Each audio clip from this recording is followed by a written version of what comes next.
África e Ásia no século XIX. Bem, hoje eu vou falar sobre o colonialismo, o imperialismo na África e na Ásia, especificamente de algumas regiões como a República Democrática do Congo e também o imperialismo na China, com a Guerra do Ópio. A expansão imperialista, do século XIX foi um novo passo no processo de mundialização da ordem capitalista. As populações africanas e asiáticas foram subjugadas e incorporadas à ordem europeia. Ao longo da história ocidental, os africanos foram conquistados, escravizados e inferiorizados. O tráfico de escravos rendeu fortunas e algumas elites econômicas e muita miséria, exploração e sofrimento para dezenas de milhões de africanos.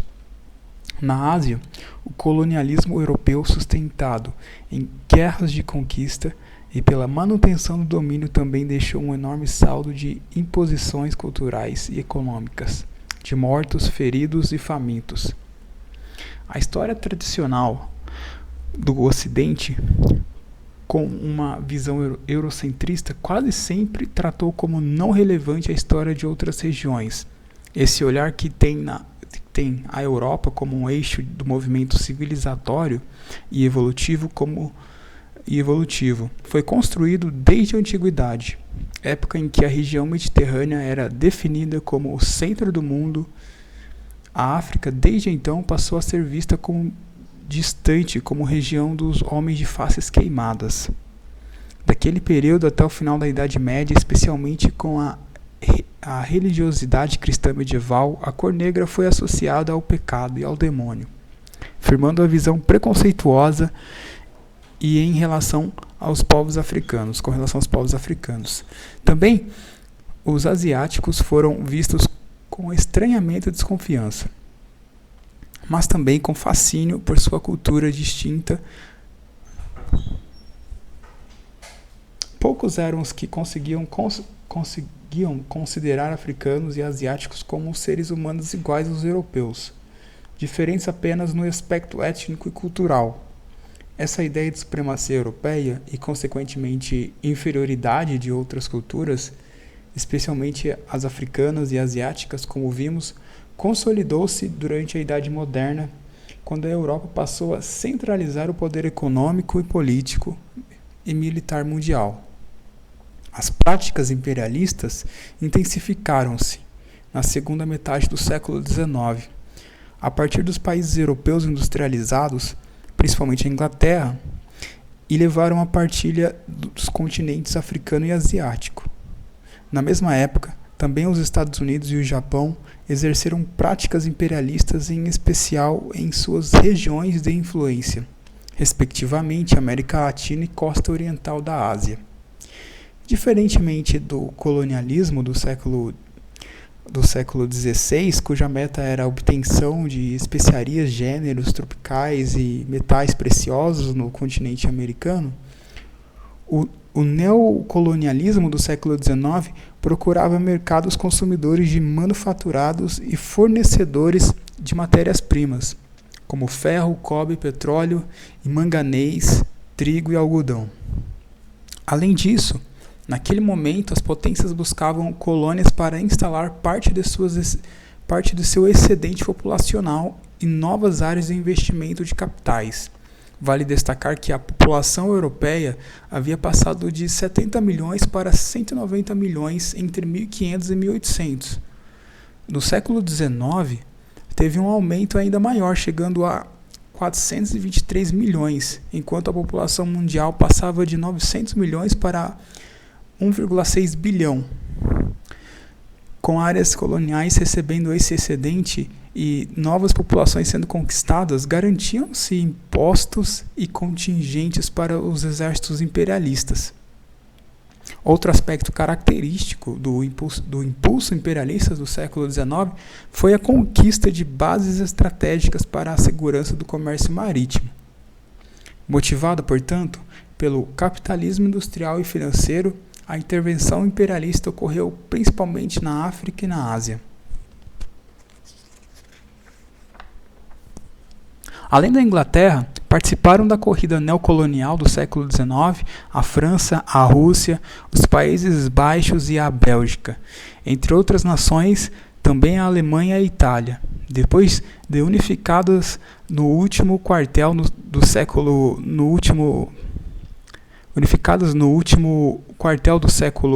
XIX, iniciaram sua atuação nesse processo, assim como Portugal e Espanha, metrópoles coloniais desde o século XVI.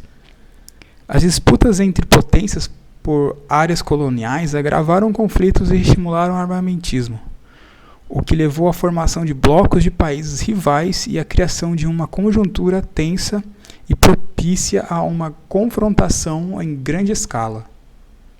A marca do colonialismo na África, por séculos prevaleceu a mentalidade de enquadrar os africanos num grau inferior da escala evolutiva, a mesma que classificava os vários povos em avançados e atrasados, ou civilizados e primitivos. Comerciantes, conquistadores e teóricos ressaltavam uma suposta selvageria dos povos da África, característica quase sempre relacionada à natureza do continente, fundamentando, assim, a crença de que a identidade daqueles povos seria determinada meramente por traços físicos ou biológicos, e não por sua história. Impunham a ideia de que o homem africano era incapaz de produzir cultura e história, argumento que serviu aos escravagistas e aos imperialistas do século XIX, que, aliás, utilizaram também o discurso justificador de civilizar a África, além dos indisfarçáveis interesses de conquista, exploração e dominação. Esse discurso tradicional encobriria nas diversidades e características próprias dos povos africanos, decorrentes de milênios e de sua história. Nesse caso, insere-se até mesmo a insistente utilização de certas denominações como africanos e europeus, que mais acobertam do que esclarecem as especificidades de tais povos, uma vez que essas denominações não são sequer conceitos, menos ainda categorias analíticas capazes de definir seus membros pelo grau de generalização que comportam. Durante a Idade Moderna, Portugal e vários outros estados europeus ocuparam militarmente algumas regiões costeiras da África, usando-as como base para o comércio de ouro, marfim e, sobretudo, escravos.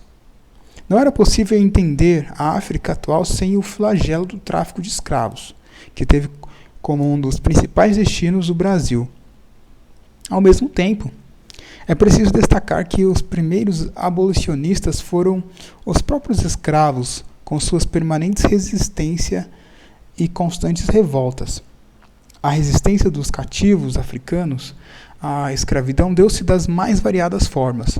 Apesar das limitadas possibilidades de sucesso e das severas e violentas punições, além das resistências individuais isoladas, foram inúmeras as coletivas, como mostram vários documentos. Fugas ocorriam logo após o aprisionamento, durante as marchas dos limbambos, os limbambos que eram colunas de escravos amarrados nos mercados e embarques, quando empurrados para os tumbeiros. Ou seja, os tumbeiros eram os navios negreiros. Durante as viagens e desembarques das unidades escravagistas, a situação não era diferente, com a organização de quilombos e revoltas constantes. Até o século XIX, os estados europeus não avançaram para regiões mais interiores do continente. Com a explosão industrial, as potências lançaram-se vorazmente sobre a África, dividindo-a em regiões e determinando fronteiras desordenadamente, conforme o desfecho de suas disputas imperialistas. Diante da grande resistência de populações locais, os colonizadores buscavam aliados, estimulando discórdias entre as tribos. No final do século XIX, a posse de armas sofisticadas como a metralhadora garantiu a supremacia europeia por quase toda a África. Os conquistadores sustentaram sua expansão com um discurso de que os africanos eram incapazes de governar a si próprios e que, por isso, precisavam dos europeus para o seu próprio bem, para sair da barbárie e chegar à civilização. A mesma justificativa era utilizada no caso dos asiáticos.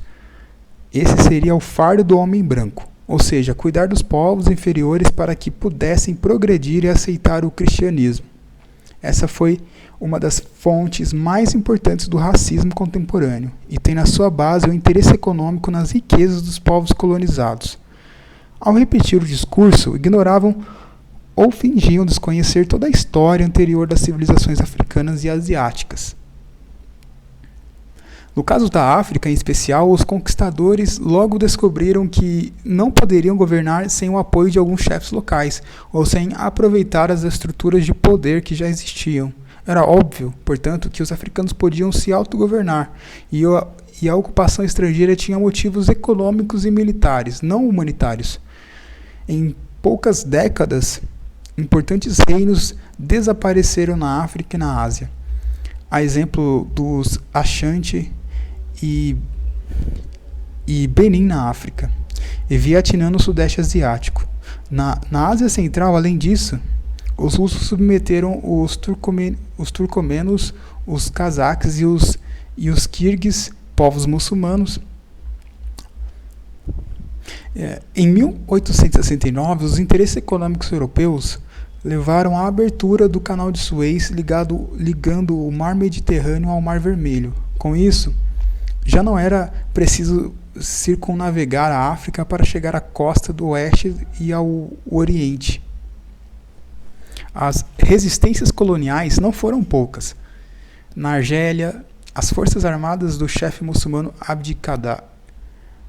Abdelkader conseguiram resistir por 10 anos ao exército francês. No Senegal, a conquista francesa também desencadeou ações de resistência. O mesmo ocorrendo com o reino de Ashanti, no Saara. Os nômades montados sobre camelos mostraram ser guerreiros difíceis de vencer. Na África do Sul, os colonos boeres resistiram aos ingleses e chegaram a um acordo, dividindo o país com eles e criando um sistema de segregação racial. O reino da Etiópia enfrentou os italianos e conseguiu manter sua soberania por meio de um tratado no qual fazia diversas concessões. Os europeus tiveram a seu favor a nova onda de inovações tecnológicas da segunda revolução industrial, desde o quinino, substância química tomada para prevenir a malária, passando pelas estradas de ferro e telégrafo, até as armas mais eficientes e baratas. A tecnologia tornou viável e lucrativa a expansão colonial sobre a África e a Ásia.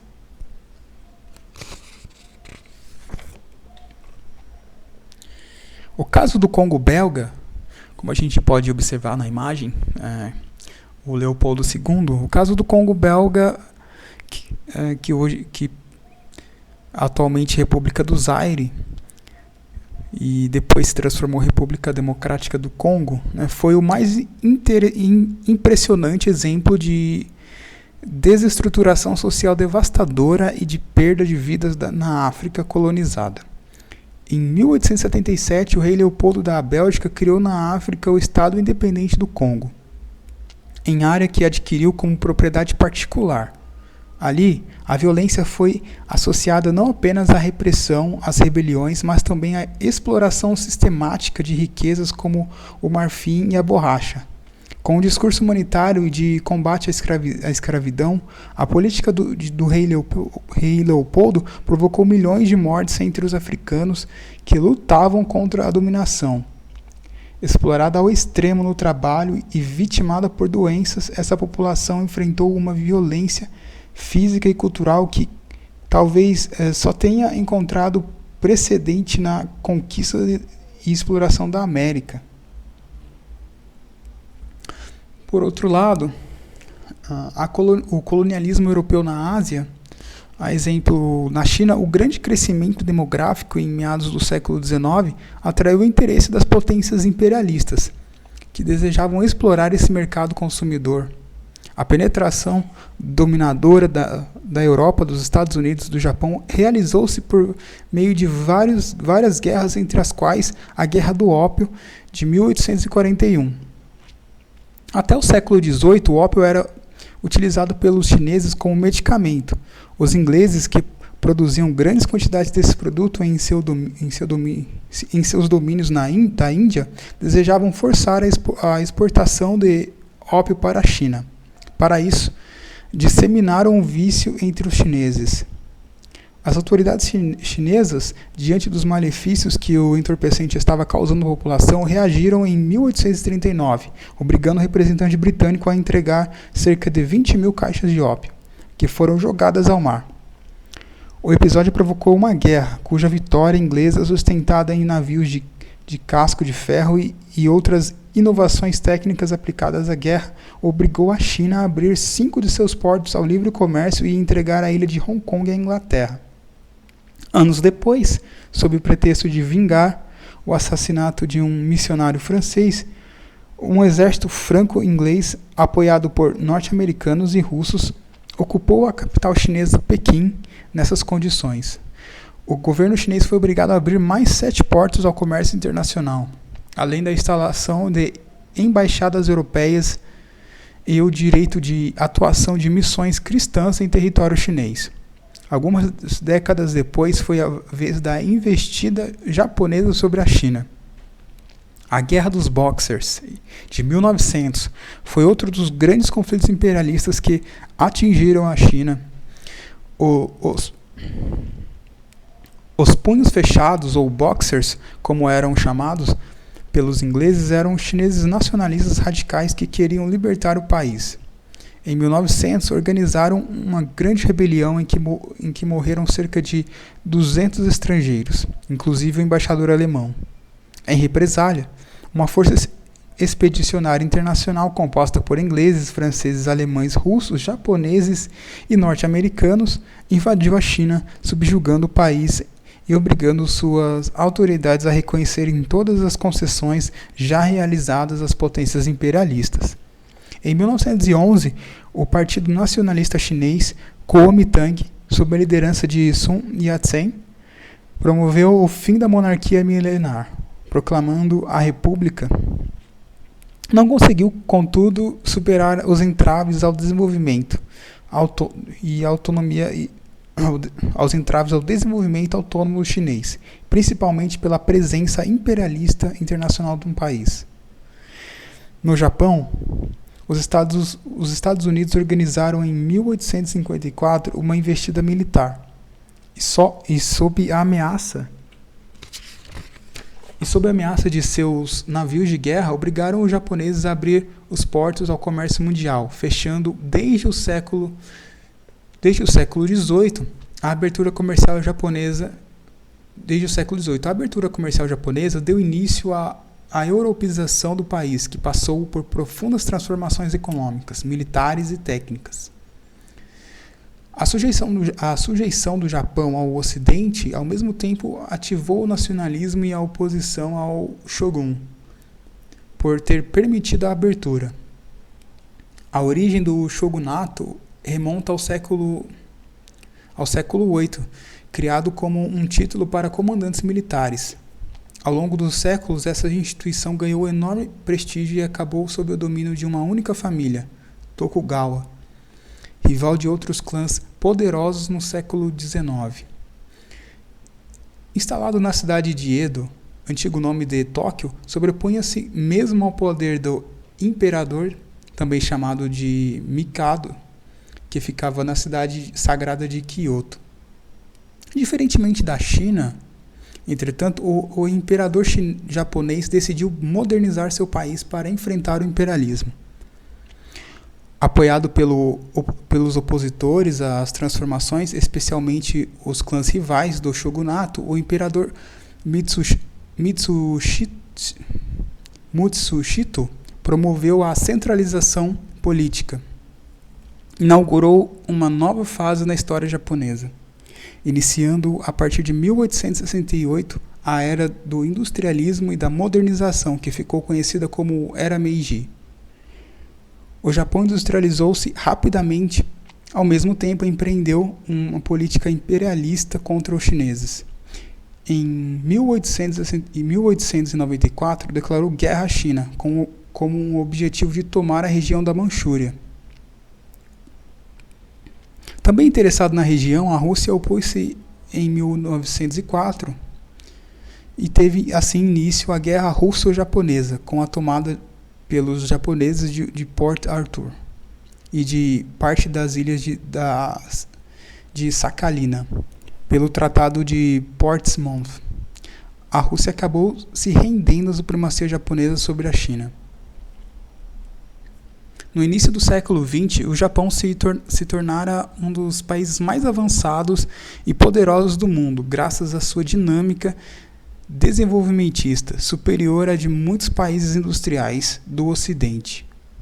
Promoveu também maior expansão colonialista, o que logo esbarrou no expansionismo norte-americano que avançava sobre o Oceano Pacífico, originando muitos atritos entre as duas potências no decorrer das décadas de 1930 e 1940. A Índia, por sua vez, foi arruinada pelo imperialismo inglês, depois de haver prosperado sobre o domínio mongol, quando o soberano Akbar, que reinou de 1556 a 1605, preocupou-se em favorecer a agricultura, melhorar e abrir estradas e fortalecer o artesanato, mas a Revolução Industrial arruinou seu comércio, pois os ingleses compravam algodão indiano e o revendiam como tecidos já prontos, a baixo custo para a própria Índia, fazendo grande concorrência com a produção local. Alguns historiadores, entretanto, têm outras explicações para a crise que a tecelagem indiana sofreu no século XIX. Segundo eles, os tecidos indianos tinham um custo inferior e qualidade superior dos tecidos ingleses. Por isso, a Inglaterra precisou levantar uma proteção com tarifas alfandegárias até o século XIX, com o objetivo de proteger a indústria têxtil. Essa atitude efetivamente teria arruinado a tecelagem indiana, e não exatamente a mecanização. Ainda assim, a mecanização inglesa não podia competir com a seda artesanal indiana, de alta qualidade, e sobre elas também recaíam tarifas de importação da Inglaterra. O famoso liberalismo econômico inglês só se concretizaria na segunda metade do século XIX. A indústria têxtil indiana, deste modo, acabou por falir. O equilíbrio ancestral da vida e da economia foi rompido pela colonização. Nos séculos XVIII e XIX, em razão das imposições dos ingleses e da consequente desestruturação da sua economia local, espalhando a miséria, cerca de 50 milhões de indianos morreram de fome. A dominação da Índia pelos ingleses começou com uma empresa privada, a Companhia Britânica das Índias Orientais, que estabeleceu entrepostos comerciais nas principais cidades costeiras e, a partir daí, foi ocupando territórios. No final do século XIX, diversos grupos indianos se revoltaram e empreenderam uma guerra contra os ingleses. Foi o Levante Indiano de 1857, conhecido como Guerra dos Cipaios, denominação da milícia nativa que servia aos britânicos, iniciando nas unidades militares contra os oficiais ingleses. O movimento foi reprimido com extrema violência. Mais tarde, em 1876, o primeiro-ministro britânico Benjamin Disraeli transformou a Índia em parte do Império Britânico, sendo a Rainha Vitória coroada com o título de Imperatriz da Índia. Os ingleses não governaram diretamente toda a Índia. Em algumas regiões estabeleceram um sistema em que os soberanos locais eram mantidos, mas na condição de vassalos da coroa da Inglaterra. No final do século XIX, a Inglaterra controlava, além da Índia, a Birmânia e várias regiões vizinhas, como o Tibete e o Afeganistão, dominando vastos territórios que iam do Mar Vermelho ao Oceano Índico. Avançavam também sobre a Bacia do Pacífico, a Austrália e as ilhas vizinhas, numa cadeia de pontos estratégicos.